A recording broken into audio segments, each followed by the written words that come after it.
Okay, today I would like to discuss about stages of lesson with Karl Millsom. Hi, Karl. Hi, Ronnie. How are you? I'm good, thanks. Thanks for having me here. Okay, Karl, I would like to ask about some stages of lesson, which is also questioned by most of the teachers about the steps how to prepare the effective lesson. So the first one we discussed about the opening. Could you please try to give maybe example of activity that will be valuable to the teachers to apply in the class?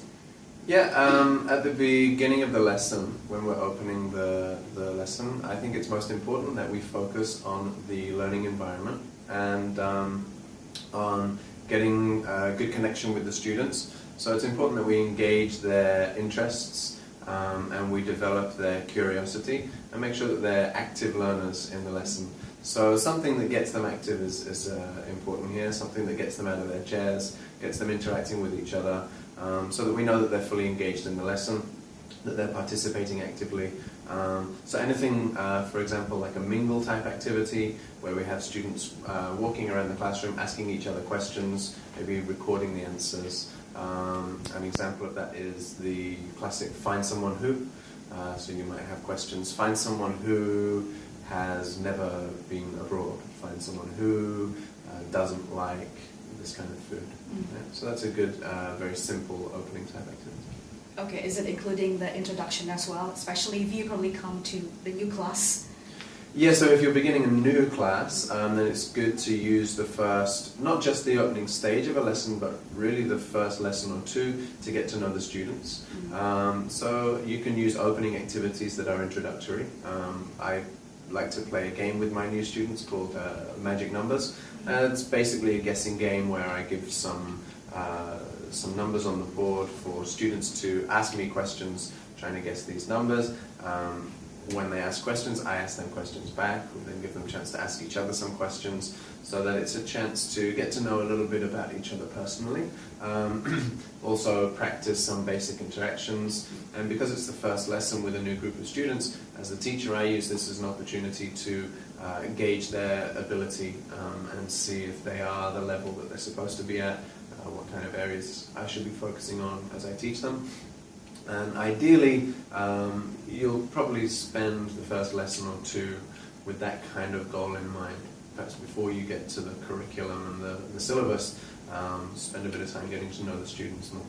Okay, so the next step is about Lead in, yeah. lead in. Okay, so what should we do? I mean, is it introducing the new material or just review the previous material? No, so the lead-in is, it sometimes looks like a preview, but that's not really the purpose of it. So the lead-in is the way that we ask our students to demonstrate their current ability. Whatever I've got on my lesson plan, I planned based on what I think the level my students are at, or possibly based on the syllabus or the curriculum that I was given by my institution. It depends on the kind of place that you work, as to how much freedom you have when you're planning your lessons and choosing your topics.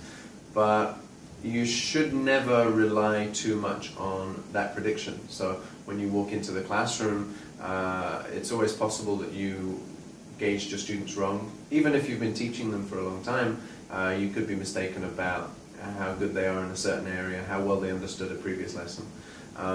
So before you start teaching anything new, it's a good idea to get a gauge of their current level of ability. And at this stage, that's what we do. We just ask them to perform some task so that we can see how well they're using the language. So it's not really a preview. As far as they're concerned, it's not part of the learning process yet. It's just a chance for us to see what they can already do. And so we might ask them to do an activity where they have to use the language that's coming up in today's lesson, but we don't tell them to use that language.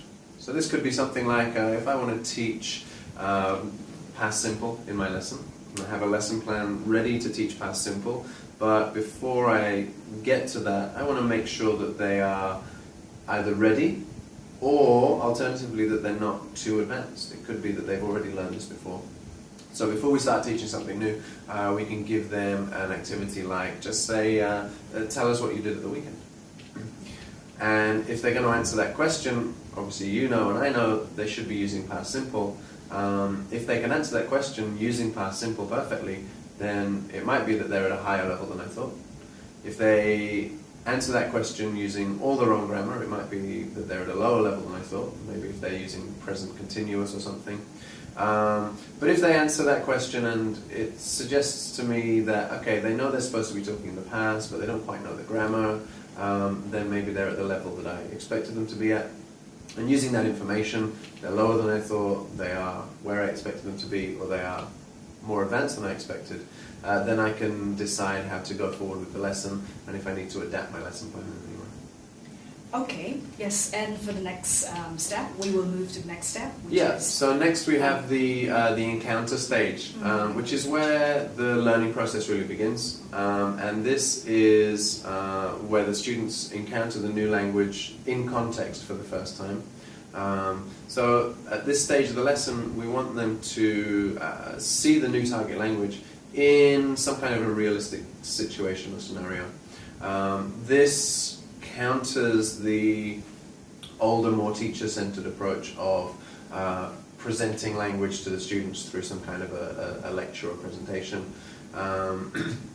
It's quite common for teachers to write something on the board and perhaps explain to the students, today we're learning this topic, here are some examples, copy them into your notebooks.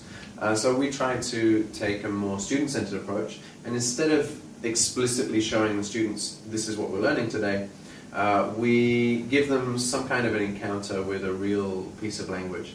That could be a video that they watch, or a text that they read, audio recording they listen to, a conversation that they hear.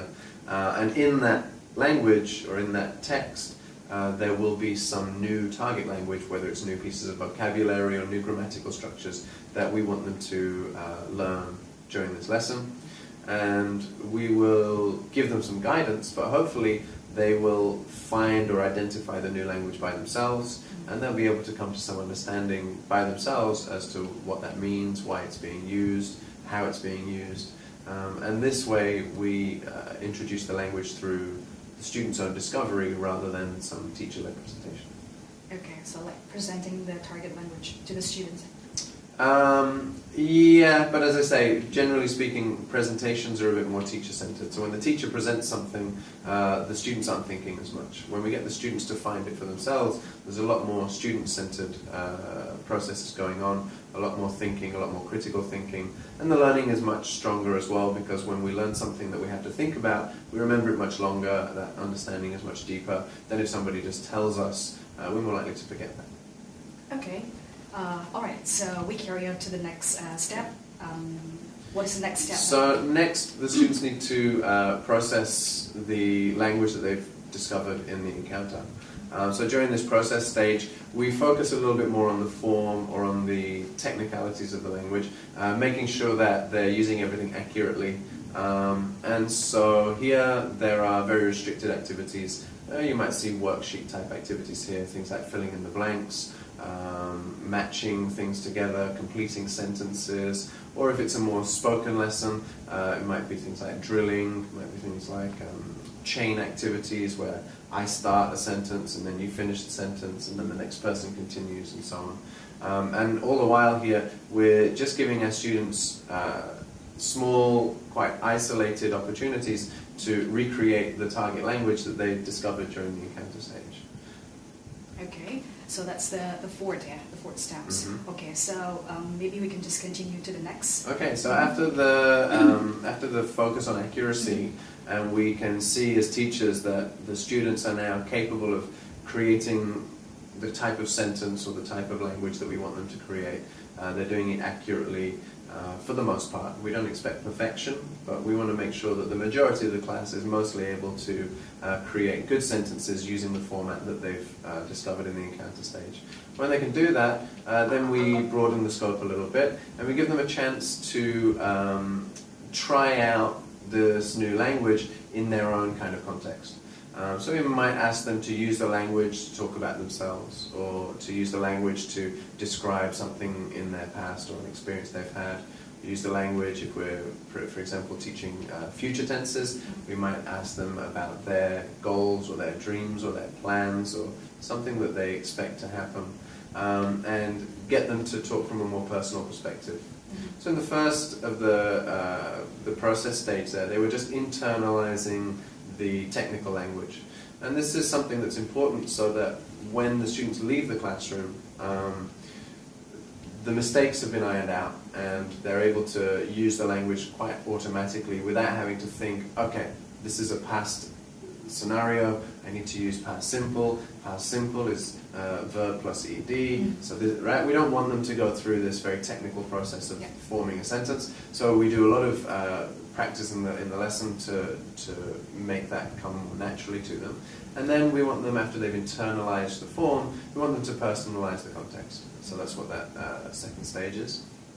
And that gives them more chance to get a personal relationship with the language so that they know what kind of things they can say with this language, what kind of things they can't say, how they use it in certain contexts. And more importantly, it shows them that it has some kind of value to them. If I just teach something and say this is on the test, then it doesn't feel particularly valuable to the students. They just know they're going to need to memorize it for the test. But if we have this stage in the lesson where they get to personalize the language, then they can see, oh, actually I could use this language in my life, in my daily conversations. This has got some kind of value, some usefulness for them. Okay, so try to avoid using the pattern or the formula. Just giving, like, for example, you say future, and then you can just like talk about ambitions or goals or desire or something like that. Yeah, so we should probably avoid these sort of algebraic formulas that are quite common, S plus V plus etc. These are very technical. I wouldn't say we never use them, they have a purpose, but usually I use them after the more practical learning has been done, after the students can demonstrate an ability to use the language in conversation. Then we might review the form later using this more explicit technical approach. But if you start there, then students tend to get focused on the technical form and get sidetracked, or it can prevent them from taking a more practical approach. But if you do it the practical way first, then you know for certain that they're using the language okay, and then move to the technical in sort of a review process, that's okay. Okay, so what will be the next stage? So then we move to the end of the learning process, really, which is the apply stage. And here we come almost full circle to the kind of situation or scenario we used in the encounter stage. So as we said, the encounter is different from a standard or a traditional presentation in that it uses a realistic example of language in a real life context for the students to encounter the language as they would if they were outside of the classroom. At the end of the lesson, or in the apply stage here, we use that same scenario, that same real life situation, and we put the students back there, but now they are expected to produce the language. So they're expected to be in the more productive part of that scenario. So if, for example, we want to teach something like headline language, how to write headlines, then in the encounter we might show them some newspapers, they can read some newspapers, see the headlines. Through the process that we've just seen, they'll come to understand how headlines work, how to create them, how to write them themselves. And then in this final stage we'll come back to the real-life newspaper example, but now we'll ask the students to write their own headlines for a newspaper. If it's something like describing people, and we, as a teacher, we know we want them to be learning adjectives for describing people, then in the encounter we might, for example, get them to look at social media profiles. Take a look at some examples, either that you've created as a teacher, that you've kind of falsified, or just real ones on the internet, if you can hand select some that are useful. Get the students to look at those, identify the language that people are using to describe themselves, go through that learning process that we've just described, and then at the end of the lesson, in the apply stage, you get them to write their own profile, to describe themselves in their own social media profile. And it's nice, again, if you can do this in as realistic a way as possible. So if you can get the students actually on the internet, on their social media, whether it's Facebook or their Twitter bio, and have them actually update their real Facebook profile, then there's an immediate real-life application there as well. Okay, so that was the last stages here. Yeah, that's the last part of the learning process. So the very, very last thing that we do in the lesson is just a brief review. Okay. And this is just a minute or two. It's a very quick opportunity for us as teachers to see what the students thought about the learning process. We can just ask them quite directly, for example, did you think today was fun? Did you think today was interesting? We can get a gauge of how much they understood the focus of the lesson. We just ask them, oh, what have we learned today? I like to ask the question, what can you do now that you couldn't do this morning? And that gives an idea of not just that they have gone through the stages of the lesson, but that they've actually been able to understand what's going on, they know what they were there for. One of the worst things that we can be asked as a teacher is when our students ask us, what was the point of today? What were we supposed to learn today? If your students don't really know what you're trying to do, I think that's a bad thing. So the reviews are a nice chance to get a gauge of that. And you can also use this more specifically to check on activities or things you've done in the lesson. So if you played a game or used some kind of activity in the lesson, you can ask the students explicitly, did you find that fun? Would you like to do that again or not? And all of these questions help me plan my future lessons and make sure that I'm always getting better in my teaching, and that I'm always focusing on what's good for the students, what they like, what's effective for them, and helping them learn as effectively as possible. Alright, so basically it's about the preparation from the teachers as well to plan their lessons effectively, so they can just like implement the stages very nice to the students. Okay, alright, thank you very much, Karl, for explaining about the stages of the lesson. It's really nice to have a conversation with you, and I do really hope that maybe next time you can share your valuable knowledge to the teachers. Yeah, thanks, Jenny. It's been a pleasure. Okay, thank you. Thank you.